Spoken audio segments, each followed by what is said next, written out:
नमस्कार, आप देख रहे हैं इंडिया न्यूज। मैं हूं पिंकी धनखड़ आपके साथ। खबरों के खास बुलेटिन की शुरुआत करेंगे और बुलेटिन में सबसे पहले हम बात करेंगे आज झारखंड की।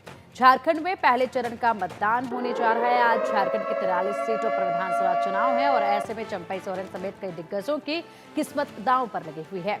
एनडीए और इंडिया गठबंधन के बीच कड़ा मुकाबला है। झारखंड में मतदान केंद्रों पर सुरक्षा के पुख्ता इंतजाम किए गए हैं। तो 43 सीटों पर आज जो है वोटिंग होगी और ऐसे में पुख्ता इंतजाम जो हैं वो सभी किए जा चुके हैं। जिस तरीके से चुनाव प्रचार हुआ वो सभी ने देखा और तमाम दिग्गज जो हैं अपने अपने प्रत्याशियों के पक्ष में वोटों की अपील करने के लिए जनता के बीच में पहुंचे और ऐसे में आरोप प्रत्यारोप का सिलसिला भी झारखंड में काफी जोरों पर रहा। आज 43 सीटों पर मुकाबला है और ऐसे में वोटिंग जब शुरू होगी तो उसके बाद सबसे पहले मतदान प्रतिशत पर ही सबकी निगाहें टिकी होंगी। और पहले चरण के मतदान में चंपई सोरेन, बन्ना गुप्ता, सरयू राय, चंपई सोरेन के पुत्र बाबूलाल सोरेन, रामदास सोरेन, पूर्णिमा दास, डॉक्टर अजय कुमार और मंगल कालिंदी जैसे दिग्गजों की किस्मत आज दांव पर लगी हुई है। तो ये तमाम दिग्गज हैं जिनकी किस्मत जो है वो दांव पर लगी हुई है। सुबह 7 बजे से आज मतदान शुरू हो जाएगा और पहले चरण का ये मतदान सुबह 7 बजे शुरू होगा। संवेदनशील बूथों पर सुरक्षा व्यवस्था काफी टाइट रखी गई है। ईवीएम की कड़ी निगरानी की जा रही है। इसी के साथ बता दें कि पहले चरण के चुनाव में सभी मतदान केंद्रों की निगरानी वेबकास्टिंग के माध्यम से ऑनलाइन होगी। जिला स्तर पर जिला निर्वाचन पदाधिकारी, राज्य स्तर पर मुख्य निर्वाचन पदाधिकारी कार्यालय तथा केंद्र स्तर पर चुनाव आयोग द्वारा इसके माध्यम से मतदान केंद्रों को निगरानी की जाएगी। इसे लेकर सभी आवश्यक व्यवस्थाएं जो हैं वो पूरी कर ली गई और ऐसे में पुख्ता इंतजाम जो हैं वो देखे जाएंगे। मतदाताओं को मतदान करने में किसी प्रकार की परेशानी ना हो, इसे लेकर भी हर मतदान केंद्र को मॉडल बूथ के रूप में तैयार किया गया। हर मतदान केंद्र पर बिजली, पेयजल, रनिंग वाटर, शेड, दिव्यांगजनों और वृद्धजनों के लिए रैंप एवं व्हील चेयर के साथ उनकी सहायता के लिए स्वयंसेवक की भी व्यवस्था की गई है। और बात करें तो पहले चरण में 50 मतदान केंद्रों को यूनिक बूथ के रूप में तैयार किया गया है, जहां झारखंड की संस्कृति नजर आएगी। ये एक अलग पहल जो है इसमें देखा जाएगा, क्योंकि ये जो 50 मतदान केंद्र होंगे यहाँ पर इनको यूनिक बूथ के तौर पर तैयार किया गया है। और चलिए अब अधिक अपडेट के लिए हमारे सहयोगी दीपक हमारे साथ जुड़ गए हैं जमशेदपुर से। दीपक, देखिए आज जो है पहले चरण का मतदान होगा और ऐसे में तमाम दिग्गजों की किस्मत दांव पर है। सबसे पहले जानना चाहेंगे आपसे किस तरीके से व्यवस्थाएं जो है वो की गई हैं, क्योंकि इस बार जिस तरीके से मतदान केंद्रों पर व्यवस्थाएं की गई हैं उनमें काफी कुछ नया है। देखिए, सबसे पहली बात तो यह है कि झारखंड एक ऐसा राज्य है जो नक्सल प्रभावित है, तो तमाम जो व्यवस्थाएं, तमाम चीज़ें उसको अलग तरीके से रखा गया है। क्योंकि जो नक्सल प्रभावित जो जिले हैं या नक्सल प्रभावित जो बूथ बनाए जाते हैं वहाँ अलग से कंपनियां डिप्लॉय की जाती है। हम झारखंड में मौजूद और झारखंड जमशेदपुर को टाटा नगर भी कह लीजिए। ये भी कहा जाता है कि यहाँ से जो चंपई सोरेन है, जिनको मुख्यमंत्री बना दिया गया था, फिर उसके बाद हटा दिया गया, नाराज हो गए, तमाम सारी चीज़ें। और सबसे महत्वपूर्ण बात यह है कि हम एक चौक पे खड़े हैं जिसको जेल चौक कहा जाता है। यहाँ एक वार्म अप मैच होता है उस तरीके से जो पुराने लोग हैं, जो क्योंकि ये कहा जाता है बिहार और झारखंड राजनीति यहाँ पैदा होती है, राजनीति का जो बीज है यहाँ पर अपने आप को पौधा बनाता है। तो कुछ लोग हैं उन्हीं से समझ लेते हैं। ये लोग चाय दुकान पे जमा हुए हैं और इनकी पुरानी पहचान है, तो उन्होंने कह दिया आज चाय तो पिला ही दीजिए, उसके बाद हम पोलिंग स्टेशन पर पहुंचेंगे। उन्हीं से समझ लेते हैं कि आखिर माहौल क्या है और किस तरीके के मुद्दे इस बार चुनाव में रहेंगे। सबसे बड़ी बात तो यही है कि सरकारें वादा तो कर देती, हम ये देंगे वो देंगे, और आजकल एक नया सिस्टम चला है, फ्री में दे देंगे। आप फ्री से कितना सहमत हैं? देखिए, अगर आप घर चला रहे, अगर फ्री में अगर उधारी लेके चलाइएगा तो आप कहाँ जाइएगा? आप तो दिवाली हो जाइएगा। तो सरकार का भी वही बात है, मतलब कर्जा ले लेंगे और उसके बाद पेट भरेंगे। तो उसका बाद कर्जा तो आपको रिटर्न देना है ना, चाहे वो देश हो, चाहे समाज हो, चाहे घर हो, बात तो एक ही है।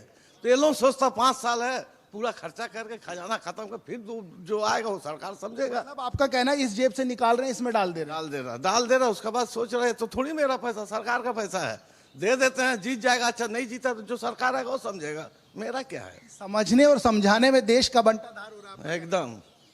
एक चीज है, फ्री की चर्चा कर रहा था, एक और चीज है, जब झारखंड की चर्चा होती है तो आजकल एक चल रहा है घुसपैठ। क्या घुसपैठ नजर आती है यहाँ पर? बहुत घुसपैठ है भैया, बहुत घुसपैठ है। देखिए बांग्लादेश से बस आएगी, पूरा यहाँ क्या है, शादी ब्याह में आए हैं, यहाँ बस खाली जाती है, सारे लोग यहाँ पर शादी में आते हैं, यही दामाद बन के रह जाते दामाद बन के रह जाते हैं भैया, जाते ही नहीं है, हैं। जा ही नहीं रहे। जा ही नहीं रहे सर, ऐसा बहुत प्रूफ है सर।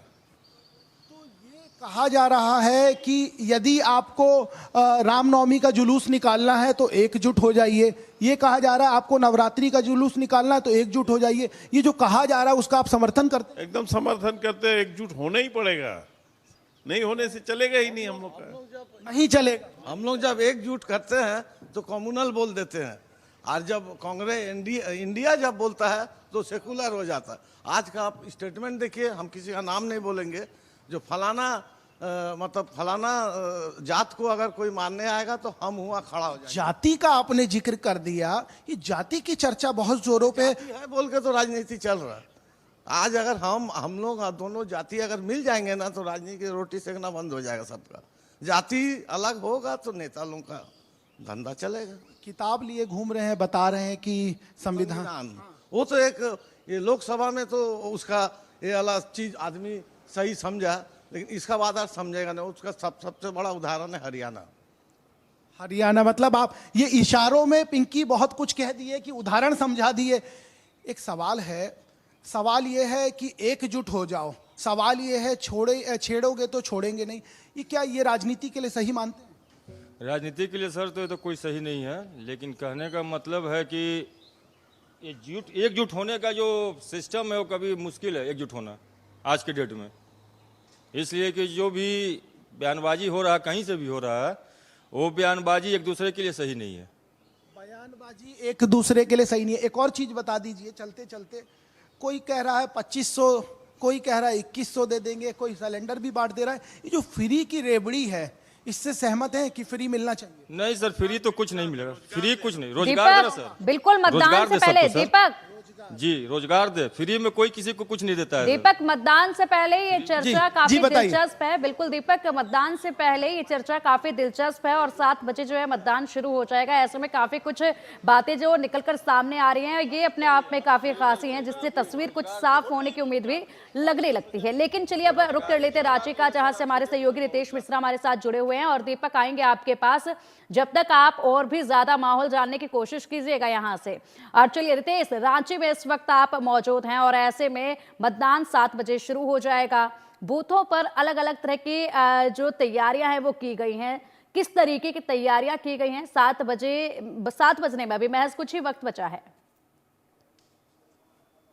अब बिल्कुल देखिए कि मैं रांची के सेंट फ्रांसिस स्कूल में मौजूद हूं और ये जो है ये वीआईपी बूथ है, क्योंकि यहाँ पर मुख्यमंत्री हेमंत सोरेन, उनकी पत्नी जो हैं वो आएंगी और फिर अपना वोट कास्ट करेंगे। सारी तैयारियां पूरी कर ली गई हैं। देखिए कि मॉडल बूथ बनाया गया है और यहाँ पर अब सभी, क्योंकि जो प्रोसेस होता है वोटिंग से पहले, सुबह 7 बजे वोटिंग शुरू होगी, उसके पहले जो भी प्रोसेस होता है चुनाव आयोग का, वो तमाम प्रोसेस यहाँ पर देखिए कि यहाँ पर जो मतदान कर्मी है, हम एक बार दिखाने की कोशिश कर रहे हैं कि ये मतदान कर्मी जो है वो प्रोसेस पूरा कर रहे हैं, यानी ईवीएम को देखना कि चुस्त दुरुस्त है कि नहीं। इसके अलावा जो प्रक्रियाएं होती हैं चुनाव की, वो सारी चीजें यहाँ पर पूरी की जा रही हैं। सारे मतदान कर्मी हैं और ये सारी प्रक्रिया पूरी की जा रही है और उसके बाद फिर मॉक पोल होगा और उसके बाद फिर वोटिंग शुरू हो जाएगी। देखिए कि सुरक्षा कर्मी भी यहाँ पर मौजूद हैं और अलग अलग पार्टियों के जो ऑब्जर्वर्स होते हैं वो भी यहाँ पर मौजूद हैं।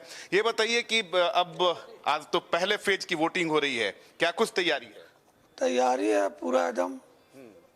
किस मुद्दे पर झारखंड की जनता जो है वो वोट करेगी? क्या कुछ आपके मुद्दे रहे, क्या सोच के आए हैं वोट करने के? हम लोग महंगाई से तरस, पूरा आवाम जो है ना, पूरा पब्लिक महंगाई से तरस, इतना गरीबी को कीमत पूछी। आप भी वोट करने आए हैं, बताइए कि क्या कुछ मुद्दा है इस बार झारखंड के लोगों का? बस हेमंत सोरेन के जो अभी योजना है उससे प्रभावित होकर वोट करने आए जी।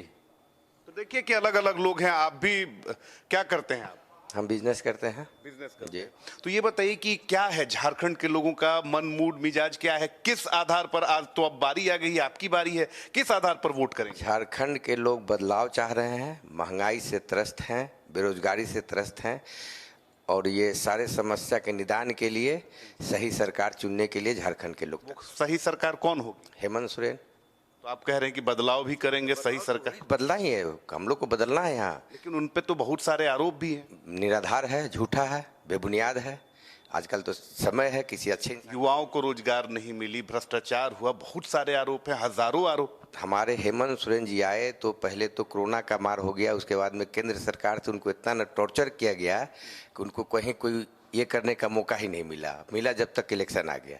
इस बार हम लोग उनको फिर बना करके उनके साथ परेशानियां रही, इसलिए काम नहीं कर पाए। तो देखिए रचना, ये बूथ है और ये जो है मॉडल बूथ है, और यहाँ पर अभी तो वोटर्स उतनी तादाद में नहीं आ रहे हैं, क्योंकि रांची में अगर बात करें तो धीरे धीरे सर्दियों का एहसास होने लगा है, लिहाजा 7 बजे से यहाँ पर बड़ी तादाद में वोटर्स के पहुंचने का अनुमान है। लेकिन 11 बजे तकरीबन यहाँ पर मुख्यमंत्री हेमंत सोरेन, उनकी पत्नी कल्पना सोरेन पहुंचेंगे और अपना वोट कास्ट करेंगे। झारखंड में अगर बात करें तो इस बार जो चुनावी फाइट है वो काफी टफ है और वोटर्स बेहद साइलेंट है, और ये सभी, चाहे वो एनडीए अलायंस हो या फिर इंडिया अलायंस हो, उनके लिए ये सिचुएशन अलार्मिंग है। अब देखने वाली बात होती है कि किस आधार पर वोटिंग होती है, क्योंकि जब और लोग आएंगे, महिलाएं आएंगी, युवा आएंगे, बुजुर्ग आएंगे, उन तमाम लोगों से हम बात करने की कोशिश करेंगे और जानने की कोशिश करेंगे कि आखिर झारखंड की जनता क्या चाहती है, झारखंड की जनता किसे चाहती है और उसका मन मूड मिजाज क्या है। जी बिल्कुल रितेश, आएंगे आपके पास, और फिलहाल चले रुक कर लेते हैं दीपक का, जो कि लगातार सुबह से जिस तरीके से चुनावी माहौल जानने की कोशिश आप दीपक कर रहे हैं, ऐसे में अगर मुद्दों की बात कर ली जाए तो देखिए आपके पास अभी कुछ लोग मौजूद थे जो कि मुद्दे बता रहे थे। घुसपैठ का मुद्दा जो है वो बीजेपी ने लगातार मंच से पूरे जोरों पर उठाया है इस मुद्दे को, और इसी के साथ अगर बात की जाए लव जिहाद, वोट जिहाद और लैंड जिहाद, ये वो मुद्दे रहे हैं जो प्रमुखता से उठाए गए हैं।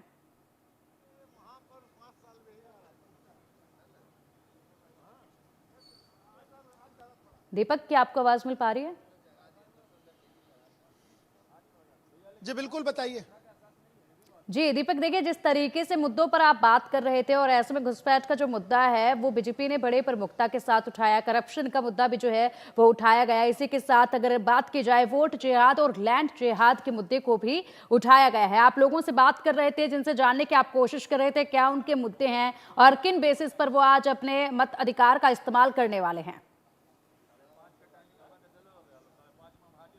देखिए, बहुत और लोग हमारे साथ जुड़े हैं, उनसे भी आखिर समझ लेते हैं कि क्या मुद्दे हैं। मुद्दे इसलिए जरूरी हो जाते हैं क्योंकि जब बिहार और झारखंड का जिक्र होता है तो कहते हैं राजनीति यहाँ खून में बसती है, और तमाम ऐसे लोग हैं जो जुड़े हैं, उनसे समझता हूँ आखिर कौन से ऐसे मुद्दे हैं जिसके आधार पर वोट करेंगे। क्योंकि कहा जाता है कि एक जो बिहारी है या एक जो झारखंड का वासी है वो बहुत कुछ नाप तोल के समझ के फिर वोट करता है। भ्रष्टाचार मुक्त सरकार झारखंड में, इशारों में बहुत कुछ बता रहे हैं आप। अब जो समझिए आप। एक बात बताइए, आजकल चर्चा एक चीज की बहुत हो रही है कि घुसपैठ हो रहा है और बटोगे तो कटोगे, क्या सही है? सही बोलते हैं? सही बात है। अगर सिंगल आदमी को सिंगल लकड़ी रहे उसको तोड़ेगा तो टूट सकता है, 10-20 ठो को जोड़ दीजिएगा तो नहीं टूटेगा। संगठन ही काम आता है, संगठन में शक्ति है। दीपक, एनआरसी पर भी जरा बात कीजिएगा। दीपक, दीपक एनआरसी पर भी जरा बात कीजिएगा। एनआरसी का मुद्दा है, ऐसे तमाम सारे मुद्दे। एनआरसी का जब जिक्र होता है तो कई सारे खेमों में बटी नजर आती हैं पार्टियां। आप क्या सोचते हैं उसको लेकर? देखिए, ऐसा अगर आप देखें तो पिछले कुछ सालों में निजी अपने पार्टियां अपने वोट बैंक को बढ़ाने के लिए तथा येन केन प्रकारेण आप देखे होंगे, ये हमें सुनने को भी मिला है कि घुसपैठ तो निश्चित तौर पर बढ़ा है, और इससे झारखंड की डेमोग्राफी में काफ़ी बदलाव हुआ है इस सरकार के आने से पहले और इस सरकार के आने के बाद तक। अभी तक में अगर आप देखें तो बहुत काफ़ी कुछ बदल चुका है जो सीमावर्ती जिले हैं उनमें। एक सवाल मेरे मन में आ रहा है, बांग्लादेश में सत्ता हस्तांतरित हो जाती है, शेख हसीना भारत आती है, उसके बाद ये चर्चा बहुत ज्यादा गर्म हो गई। क्या उसके बाद घुसपैठ बढ़ा है कि उससे पहले से भी था? देखिए, घुसपैठ तो ये तो चलते आ रहा था, ये धीरे धीरे काफ़ी समय से चलता आ रहा था, लेकिन जब वहाँ पर जैसे कि आपने कहा कि वो तो एक अंतर्राष्ट्रीय प्रकरण रहा, बांग्लादेश में जो भी हुआ कनेक्ट हो गया ना, बांग्लादेश से पश्चिम बंगाल से हम यहाँ आ गए। बिल्कुल बिल्कुल। और यही चलता ही आ रहा है। पहले वो लोग कोशिश करते थे, काफ़ी कम संख्या में आते थे, लेकिन जब इस सरकार में धड़ल्ले से उन लोगों को बढ़ावा दिया गया, उनको जो मूलभूत सुविधाएं मिलनी चाहिए वो देने लग गए, और उसके बाद लोग यहाँ पर बसना शुरू कर दिए।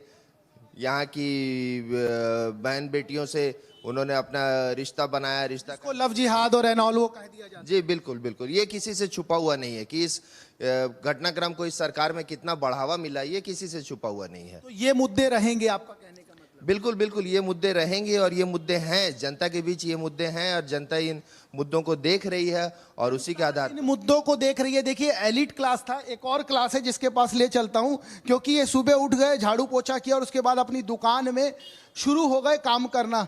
इस वोटर को, इस मतदाता की समझ को समझ लेता हूं एक बार। दादा छोड़िए, एक बार हमारी बात सुनिए, इससे समझ लेता हूं कि ये क्या सोचता है। वोट करने जाते हो? हाँ।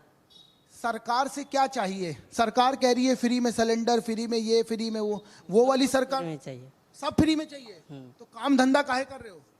कर रहा है अभी। और फ्री दे देगी तो नहीं करोगे? नहीं, फिर नहीं करोगे। ये देखिए इनका दीपक जिस तरीके से इन्होंने कहा कि फ्री में सब चाहिए, इन्हें बोलिए कि सरकार जो वादे कर रही है फ्री में देने के, वाकई में इन्हें इन वादों पर भी विश्वास है क्या कि फ्री में सब मिल ही जाएगा? जिलेबी बनेगा।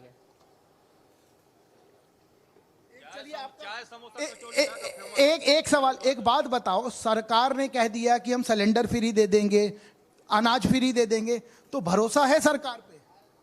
होगा, होगा। ये देखिए, सरकार पे भी इनको भरोसा एक और है। दादा क्या डाल रहे हो? रंग डाल दे रहे हो पूरा? हाँ, कलर है। ये सरकार का रंग है कि ये वाला रंग है? सरकार का है। सरकार का रंग है? हाँ जी। सरकार का रंग है। देखिए, ये एक चीज स्पष्ट हो गई है कि जो एक तबका है एलिट क्लास से इधर का, जो मजदूरी करता है, उसको आज भी सरकार पे भरोसा है। इसके पीछे की एक और वजह है कि सरकार पे भरोसा आखिर होता क्यों है? क्योंकि इन लोगों को चुनाव के समय तमाम ऐसी चीजें मिल जाती हैं जिसको हम फ्री बीज का नाम देते हैं। उन तमाम चीजों के सहारे इनको लगता है आज तो दुकानदारी बेहतर हो गई, आज तो माल आ गया। देखिए, इनको कोई सरोकार नहीं है, 24 घंटे 365 दिन दुकान खोलनी है। एक चीज बताइए दादा मुझे, किन आधार पर वोट हो रहा है जी? किस आधार पर वोट करेंगे? सरकार तो वादे कर रही है हम ये फ्री देंगे, वो करेंगे, लव जिहाद, इन मुद्दों को आप कैसे समझते हैं? बताइए ना, बताइए। क्या बोले, हम तो विकास के मुद्दे पे चुनाव हो रही है, विकास होना चाहिए। विकास हुआ है?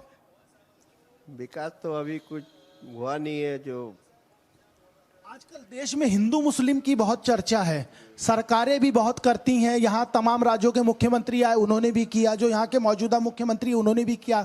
एक बात बताइए कि हिंदू मुस्लिम होना चाहिए या कोई दिक्कत है इस तरह की आपसी मतभेद? नहीं, हमको तो कोई दिक्कत नहीं है इसमें। आपको दिक्कत नहीं है? जी नहीं। देश में चाय और चाय वाले की चर्चा बहुत हुई। कुल्हड़ की चाय आप देख के समझ जाएंगे कि स्थिति क्या है। कितने बजे दुकान खोल दिए थे? 6 बजे। उसके पहले तैयारी कितनी देर चली दुकान खोलने की? 1 घंटे। 4 बजे उठे हैं, 5 बजे से तैयारी की और 6 बजे देख लीजिए इन्होंने पूरा दूध डाल के, चाय पत्ती डाल के चाय की तैयारी कर दी है। और ये मतदाताओं को यहाँ चाय पियेंगे और उसके बाद अपनी लाइन में लग के। एक बात बताओ मुझे, ये चर्चा है कि चाय वाला प्रधानमंत्री बन गया था, आप भी सोच रहे हैं क्या कुछ ऐसा? अरे शर्माइए मत, बता तो दीजिए। इनकी मुस्कुराहट बहुत कुछ बता रही है। अच्छा, एक बात बताओ, दीपक एक महत्वपूर्ण चीज, बहुत चर्चा होती है चुनाव में। दीपक, एक महत्वपूर्ण चीज ये कि जब चाय की जब टपरी होती है, दुकान होती है, तो वहां पर दिन भर लोगों की आवाजाही लगी रहती है और चाय की चुस्कियां जब ली जाती है तो वहां पर तमाम मुद्दों पर भी चर्चा की जाती है और मुद्दों को डिस्कस किया जाता है। ऐसे में चुनाव का वक्त है और यहाँ पर इसी दुकान पर कई मुद्दों को भी खासे तौर पर डिस्कस किया गया होगा। इनके बारे में जरा बात कीजिएगा इनसे।